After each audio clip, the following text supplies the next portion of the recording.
یہ بڑے پاورفل اذکار ہیں، یاد رکھیں۔ سبحان اللہ، الحمدللہ، لا الہ الا اللہ، اللہ اکبر، اس کو ہمارے معاشرے میں ظاہر ہے چوتھا کلمہ بھی کہتے ہیں۔ بہرحال تو یہ ایک حدیث میں بھی آتا ہے کہ یہ جو اذکار ہے نا، یہ دجال جب آئے گا تو اس کے دور میں مومن کی خوراک ہوگی، جب فیمن کا دور ہوگا تو یہ مومن کی خوراک ہے یہ ذکر۔ بہرحال آج ہم بات کریں گے سورہ ضحیٰ پہ انشاءاللہ، کہ بہت سے لوگ ظاہر ہے ڈپریشن سے گزر رہے ہیں، ٹیسٹ اور ٹرائلز، ہمیں بڑے کویسچنز آتے ہیں، مختلف پرابلمز ہیں لوگوں کے، کسی کا انمپلائمنٹ ایشو ہے، کسی کو اولاد کا ایشو ہے، کسی کو کوئی اسپاؤس سے ایشو ہے، کسی کی شادی نہیں ہو رہی وغیرہ وغیرہ، بہت سے ٹیسٹ ٹرائلز انسان کی زندگی میں ہوتے ہیں۔ تو سورہ ضحیٰ میں سمجھتا ہوں کہ ڈپریشن کا علاج ہے۔ اس طرح کی ڈپریشن جو وقتی طور پہ آ جائے، شیطان کی طرف سے آ جائے، تو میں سمجھتا ہوں کہ ان لوگوں کو جو بہت مشکل وقت سے گزرے، سورہ ضحیٰ پہ بہت زیادہ غور و فکر کرنا چاہیے۔ تو سورہ ضحیٰ سب سے پہلی بات مکہ میں ریویل ہوئی، اس کا تھوڑا سا بیک گراؤنڈ بتا دیتا ہوں، میں چاہوں گا آپ لوگ اس کو پڑھیں بھی تفسیر کے ساتھ۔ بیک گراؤنڈ اس کا یہ ہے کہ صحابی بلکہ امام احمد بن حنبل جو ہیں وہ روایت کرتے ہیں کہ اس کا بیک گراؤنڈ یہ ہے کہ رسول اللہ صلی اللہ علیہ وسلم he became ill so he did not stand for prayer for a night or two. Then a woman came and said, "Oh Muhammad, I think that your devil has finally left you." اللہ معاف کرے، یعنی اس طرح کے تلخ الفاظ رسول اللہ صلی اللہ علیہ وسلم کو سننے پڑتے تھے کہ رسول اللہ صلی اللہ علیہ وسلم ایک دن بیمار تھے رات کے لیے۔ یہ اب امام احمد بن حنبل نے ریکارڈ کیا ہے، تفسیر ابن کثیر سے میں کوٹ کر رہا ہوں۔ تو لیکن یہ کہ ایک خاتون آئی، اس نے کہا جی کہ لگتا ہے تمہارے شیطان نے تمہیں فورسیک کر دیا، نعوذ باللہ، یعنی اس کا ماننا یہ تھا نا کہ قرآن شیطان کی طرف سے شاید، اور اسی نے فورسیک کر دیا۔ تو پھر اللہ نے یہ صورت ریویل کی۔ دوسرا، بخاری، مسلم، ترمذی، نسائی، ان میں بھی یہ ریکارڈ کی گئی ہے حدیث، اور یہی ہے ان سب کا ویو کہ یہ اس موقع پہ ریویل ہوئی جب اللہ کے نبی صلی اللہ علیہ وسلم بہت غمگین تھے، اور اللہ کے نبی کو یہ لگ رہا تھا کہ یعنی لوگ کہہ رہے تھے نا کہ اللہ نے تمہیں فورسیک کر دیا، بلکہ یہاں تک کہ اللہ تم سے ہیٹ کرتا ہے، یہاں تک بھی ظاہر ہے کہ لوگوں نے کہا۔ تو بہرحال آئیڈولیٹرز جو تھے، مشرکین، انہوں نے بھی یہی کہا کہ لگتا ہے محمد کا جو اللہ ہے، جو خدا ہے، اس نے محمد کو نعوذ باللہ نگیٹ کر دیا ہے، یا محمد کو جو ہے وہ چھوڑ دیا ہے۔ تو یہی ہے شروع کے الفاظ سورہ ضحیٰ کے، پڑھتے ہیں اعوذ باللہ من الشیطان الرجیم، بسم اللہ الرحمن الرحیم۔ والضحیٰ واللیل اذا سجا، قسم ہے آفتاب کی روشنی کی، بائی دا فور نون، آفتاب کی روشنی کی قسم ہے، واللیل اذا سجا، اور قسم ہے رات کی جب وہ چھا جائے۔ واللیل اذا سجا سے مراد ہے by the night when it darkness, ما ودعک ربک وما قلی، نہ تو چھوڑ دیا تجھے تیرے رب نے، اور نہ ہی وہ تجھ سے نفرت کرتا ہے، نہ ہی وہ ناراض ہے تجھ سے، نہ ہی اس نے چھوڑ دیا ہے تجھے۔ Your Lord has neither forsaken you nor hates you. وَلَلْآخِرَةُ خَيْرٌ لَكَ مِنَ الْأُولَىٰ، and indeed the hereafter is better for you than the present، بلکہ آخرت تیرے لیے بہت بہتر ہے اس سے جو دنیا میں کرنٹلی تیرے پہ چل رہا ہے۔ تو دیکھیں 4 لیسنز اخذ ہوتے ہیں سورہ ضحیٰ سے، بڑے پاورفل 4 لیسنز انشاءاللہ، جن پہ میں آج روشنی ڈالوں گا۔ سب سے پہلے یہ پہلی 4-5 آیتیں سامنے رکھتے ہیں، اور پہلے لیسن کو ہم سامنے رکھتے ہیں۔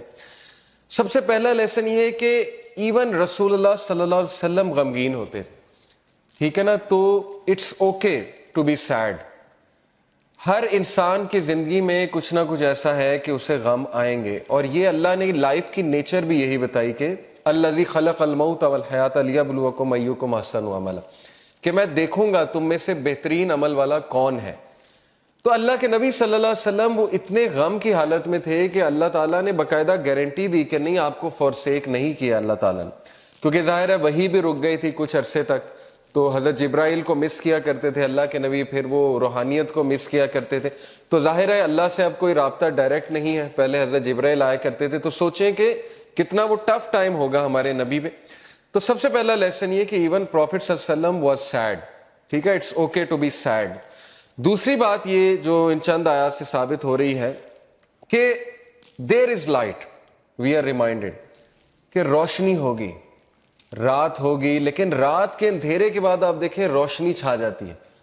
تو اللہ نے اسی لیے سٹارٹ ہی اسی سے کیا، والضحیٰ، کہ میں قسم کھاتا ہوں آفتاب کی روشنی کی، یعنی there is always hope, there will always be a new day. اور time will come and go, وقت آئے گا, برا ٹل جائے گا, پھر کچھ اللہ کی طرف سے راحت آ جائے گی.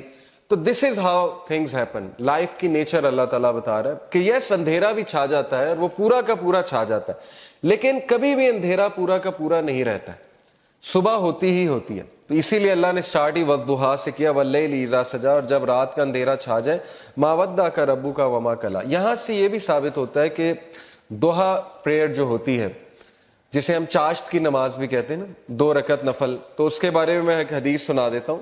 اللہ کے نبی صلی اللہ علیہ وسلم نے فرمایا, as each morning comes every one of you must give charity for every limb of their body. جب بھی صبح کا وقت ہو تو تمہارے ہر جو اعضاء ہے اس کو صدقہ کرنا چاہیے. سیئنگ سبحان اللہ is an act of charity, saying alhamdulillah is an act of charity, saying la ilaha illallah is an act of charity, and saying Allahu Akbar is an act of charity. یہ بڑے powerful اذکار ہیں, یاد رکھیں. سبحان اللہ, الحمدللہ, لا الہ الا اللہ, اللہ اکبر, اس کو ہمارے معاشرے میں ظاہر ہے چوتھا کلمہ بھی کہتے ہیں. بہرحال تو یہ ایک حدیث میں بھی آتا ہے کہ یہ جو اذکار ہے نا, یہ دجال جب آئے گا تو اس کے دور میں مومن کی خوراک ہوگی. جب فیمن کا دور ہوگا تو یہ مومن کی خوراک ہے یہ ذکر. تو بہرحال یہ اللہ کے نبی نے کہا یہ سارے الفاظ چیریٹی ہیں. Commanding people to do good is an act of charity and forbidding evil is an act of charity. To pray 2 units at the time of duha suffices all of this charity. اللہ کے نبی نے کہا جو بھی 2 رکعت چاش کی نماز پڑھ لیتا وہ ان ساری چیریٹیز کو اوور کم کر لیتے, یعنی اس کی وہ اس دن کی چیریٹی ہو جاتی ہے. یہ جتنی بھی چیریٹیز اللہ کے نبی نے بتائیں, تو یہ ہے چاش کی نماز کا جو ریوارڈ. چاش کی نماز جو ہے وہ سورج جب رائز ہو جاتا ہے تو اس سے لے کر ظہر کی نماز سے تھوڑا سا پہلے تک, آپ کہہ لیں آج کل 11 بجے تک پڑھ سکتے ہیں, 11 سوا 11 تک غالباً, یا اس سے تھوڑا سا پہلے. آپ نے دیکھا ہوگا تبلیغی جماعت لے جاتی تو وہ یہ عادت ڈالتی. ابابیل کی نماز بھی آپ نے سنا ہوگا, چاش کی نماز, دوحا کی نماز, یہ ساری. ہم بات کر رہے تھے لیسنز کی. تو لیسن یہ چند آیات سے یہ نکلا کہ ہر اندھیری رات کے بعد روشنی آنی ہے, کبھی بھی سچویشن سیم نہیں رہتی. تو مومن کو کبھی بھی ہوپ لیس نہیں ہونا چاہیے کسی بھی سچویشن کے بارے میں. ہوپ ہی ایک ایسی چیز ہے نا جو انسان کو زندہ رکھتی ہے, ہوپ ہی ایک ایسی چیز ہے جو انسان کو ہیلدی رکھتی ہے. تو اللہ تعالیٰ ہوپ دلا رہا ہے, یہ اللہ کے الفاظ ہیں, یہ کسی انسان کے الفاظ نہیں ہیں کہ اللہ تجھے نہیں چھوڑ سکتا, نہ اللہ تجھ سے ہیٹڈ کرتا ہے. بس یہ اللہ کے کچھ طریقے ہوتے ہیں انسان کو ٹیسٹ کرنے کے لیے, انسان کو کچھ سکھانے کے لیے. اور پھر اللہ نے وعدہ کیا وَلَلْآخِرَةُ خَيْرٌ لَكَ مِنَ الْأُولَىٰ, کہ اے نبی یہ دنیا تو ہے ہی آپ کے لیے بہت بہتر, لیکن یہ کہ آخرت اس سے بھی بہتر ہوگی آپ کے لیے. تو اس دنیا کے جو غم ہے, اس دنیا میں جو ٹیسٹ اینڈ ٹرائلز ہیں, وہ کہیں آپ لوگوں کو اس غم میں نہ ڈال دیں کہ میری زندگی میں اتنے پرابلمس کیوں ہیں, کیونکہ یہ دنیا کی زندگی تو ہے ہی بہت ٹیمپرری. اصل میں آخرت کی زندگی ہے, وہاں پہ آپ کا ریوارڈ جمع ہو رہا ہے. اور پتہ نہیں اللہ کے نبی کو تو اللہ نے کتنا دینا ہے. دیکھیں انا اعطیناک الکوثر, جب یہ صورت نازل ہوئی تھی تو اللہ کے نبی بہت خوش تھے, اور صحابہ نے خوشی کی وجہ پوچھی تو اللہ کے نبی صلی اللہ علیہ وسلم نے کہا کہ اللہ تعالیٰ نے مجھے آج بہت بڑی خوشخبری سنائی کہ اللہ نے مجھے الکوثر دینا اور اس سے میں اپنے امتیوں کو پانی بھی پلاؤں گا. تو یہ بہت بڑا سٹیٹس ہے, اور مقام محمود آپ کی سوچ ہے وہ کتنا بڑا سٹیٹس ہے اللہ کے ہاں, کہ نبی صلی اللہ علیہ وسلم جو ہے وہ کتنا قریب ہوں گے اللہ تعالیٰ کے جنت الفردوس میں.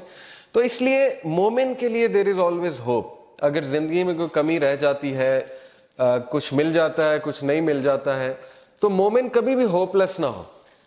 رسول اللہ صلی اللہ علیہ وسلم کے حوالے سے میں آپ کو ایک زبردست واقعہ ترمذی کا ہے. It is recorded by Imam Ahmad bin Hanbal that Abdullah bin Mas'ud said the messenger of Allah was lying down on a straw mat and it left marks on his side. چٹائی پہ جیسے ہم لیٹتے ہیں نا تو کچھ نشانات پڑ جاتے ہیں, تو اللہ کے نبی صلی اللہ علیہ وسلم کے یہاں کچھ نشانات پڑ گئے اس میٹ کے. Then when he woke up he began to rub his side, so I said, عبداللہ بن مسعود نے کہا, یا رسول اللہ will you allow us to spread something soft over this straw mat, اے اللہ کے نبی اگر آپ حکم کریں تو یہاں پہ میں کوئی سافٹ بچھا دوں. اب وہ ظاہر کیئر کرتے تھے صحابہ اللہ کے نبی کی. He said, I have nothing to do this world with this world. میرا اس دنیا سے کیا لینا دینا.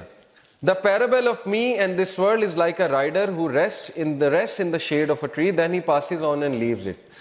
میری مثال ایسے ہے کہ جیسے ایک رائڈر کی مثال ہوتی ہے کہ جو چل رہا ہوتا ہے اور کچھ دیر کے لیے اس نے ریسٹ کرنا ہوتا ہے کسی شیڈ کے نیچے, ٹری کے نیچے, تو وہ بس ریسٹ کرتا ہے اور اس کے بعد اپنی جرنی پہ چلتا ہے.